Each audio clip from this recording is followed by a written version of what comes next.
Hello दोस्तों। आज हम बात करने वाले हैं classification of halo alkanes and the halo Aryans.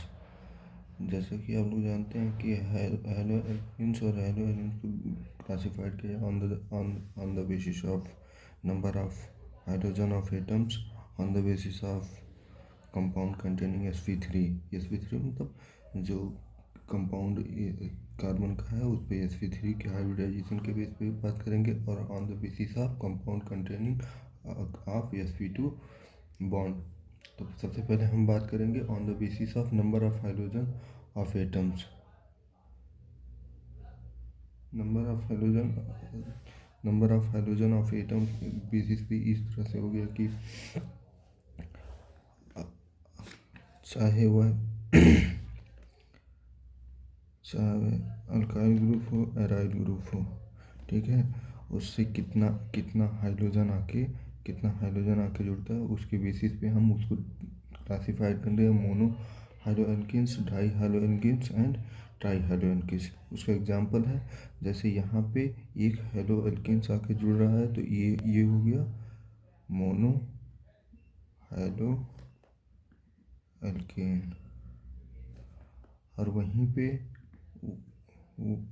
पे अगर दो हाइड्रोजन आके जुड़ रहा है तो ये हो गया डाई हाइड्रोएल्केन्स।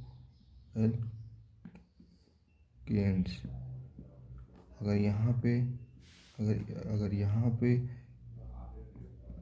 तीन तीन हाइड्रोजन आके जुड़ रहा है तो ये हो जाएगा ट्राई हाइड्रोएल्केन्स।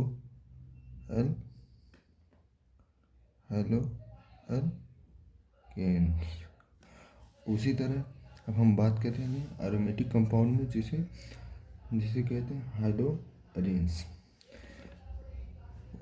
वहाँ पे भी हम उसको क्लासिफाइड कर देते हैं हम mono हाइड्रोएरिन्स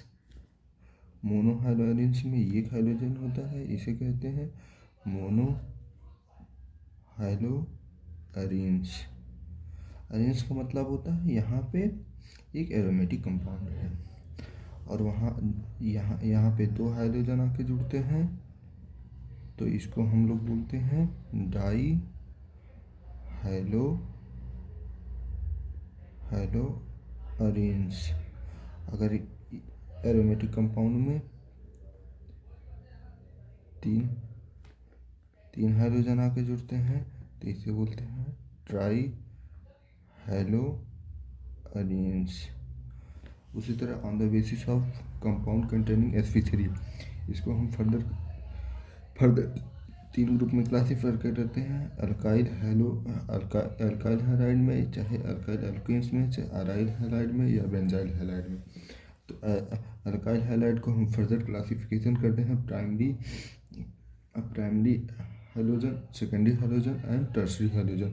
primary hydrogen, secondary hydrogen और टर्शरी हाइड्रोजन हम बेसिस करते हैं कि हाइड्रोजन जिस कार्बन पे आके जुड़ा है वो कार्बन कितने कार्बन से जुड़ा है। जैसे प्राइमरी हाइड्रोजन जो है, यहाँ पे ये कार्बन ये कार्बन एक कार्बन से ही केवल जुड़ा है तो इसको बोल देंगे 1 डिग्री या प्राइमरी हाइड्रोजन। और यहाँ पे सेकेंडरी हाइड्रोजन में जो होता है, यहाँ पे देखिए दो कार्बन से आके जुड़ा है तो इसको बोल देंगे हम ये कार्बन दो कार्बन से आके जुड़ा है, और यहाँ पे हाइड्रोजन आके इस कार्बन से जुड़ा है तो यहाँ पर गया सेकेंड डिग्री और सेकेंडरी हाइड्रोजन। उसी तरह हम लोग देखते हैं कि ये हाइड्रोजन इस कार्बन से जुड़ा है और इससे तीन कार्बन वाले ग्रुप जुड़े हैं तो इसको बोलेंगे थर्ड डिग्री या ट्राइसरी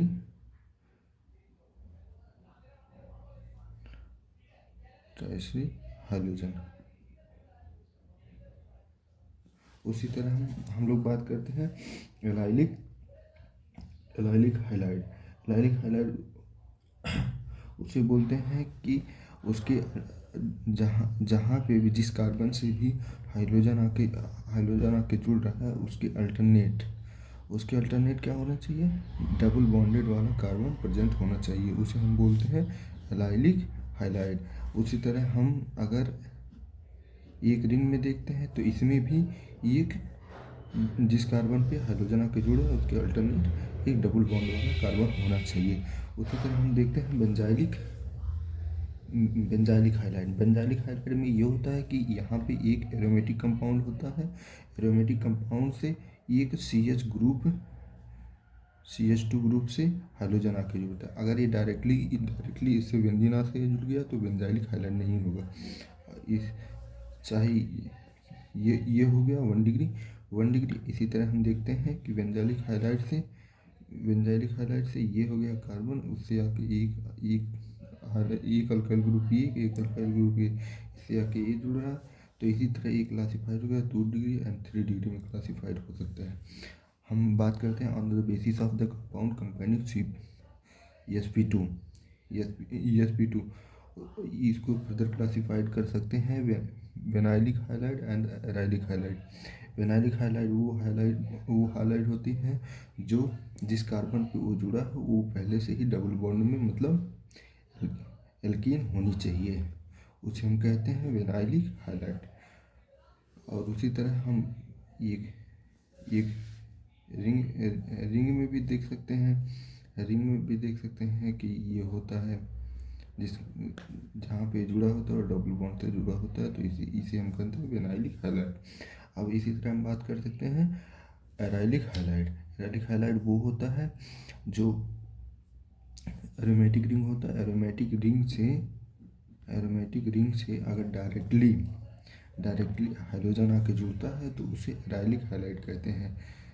एराइलिक हाइलाइड के NCERT में 2 एग्जाम्पल दिए हुए हैं, ये हो गया एराइलिक हाइलाइड और ये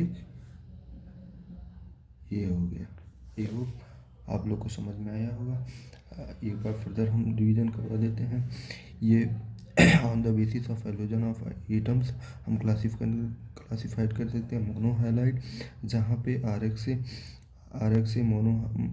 से एक हाइड्रोजन जुड़ा होता है, और उसके बाद फिर हम डाई हाइलाइड में 2 हाइड्रोजन जुड़े होते हैं, ट्राई हाइलाइड में 3 हाइड्रोजन जुड़े होते हैं। उसी तरह हेलो एरेंस में देखते हैं, हेलो एरेंस में एरोमेटिक कंपाउंड में 1 हाइड्रोजन जुड़े होते हैं। डाई हेलो एरेंस में 2 जुड़े होते हैं। ट्राई हेलो एरेंस में 3 हाइड्रोजन जुड़े होते हैं। On the basis of classification of EsP3 bond EX क्या होना चाहिए, फ्लोरीन क्लोरीन ब्रोमीन। इसी से हमको ये क्लासिफाइड होता है अल्काइल हाइलाइड में या हाइलो एरेंस में। उसके बाद फिर arylic halide and benzylic halide. Alkylic halide को हम फर्दर डिवाइड कर सकते हैं 1 डिग्री 2 डिग्री एंड 3 डिग्री। ये 1 डिग्री और 3 डिग्री ये इस बेसिस पे डिवाइड होता है कि मतलब ये हाइड्रोजन जहाँ जिस कार्बन पे आके जुड़ा है वो पहले से कितने कार्बन पे आके जुड़ा है। यहाँ पे देखिए एक कार्बन से आके जुड़ा है तो ये हो गया प्राइमरी हाइलाइड। यहाँ पे दो कार्बन से आगे जुड़ा है, ये कार्बन दो कार्बन से पहले से जुड़ा है इसीलिए सेकेंडरी हाइलाइड। ये तीन अल्काइल ग्रुप से आगे जुड़ा है तो ये टर्शियरी हाइलाइड हो जाएगा। एलाइलिक हाइलाइड का कंडीशन यह होता है कि ये हाइड्रोजन जिस कार्बन से आगे जुड़ा है उसके अल्टरनेट कार्बन के बीच में डबल बॉन्ड होना चाहिए। बेंजाइलिक हाइलाइड का कंडीशन ये होता है कि एरोमेटिक कंपाउंड होता है उसके बाद CX ग्रुप पे एक आके जुड़ा हो। तो वेनाइलिक हाइलाइड के वो ये कंडीशन होता है जिस पे हाइड्रोजन आके जुड़ रहा है वो कार्बन के बीच में डबल बॉन्ड है। एराइलिक हाइलाइड वो एरोमेटिक कंपाउंड पे डायरेक्टली आके जुड़ा होगा। Thank you.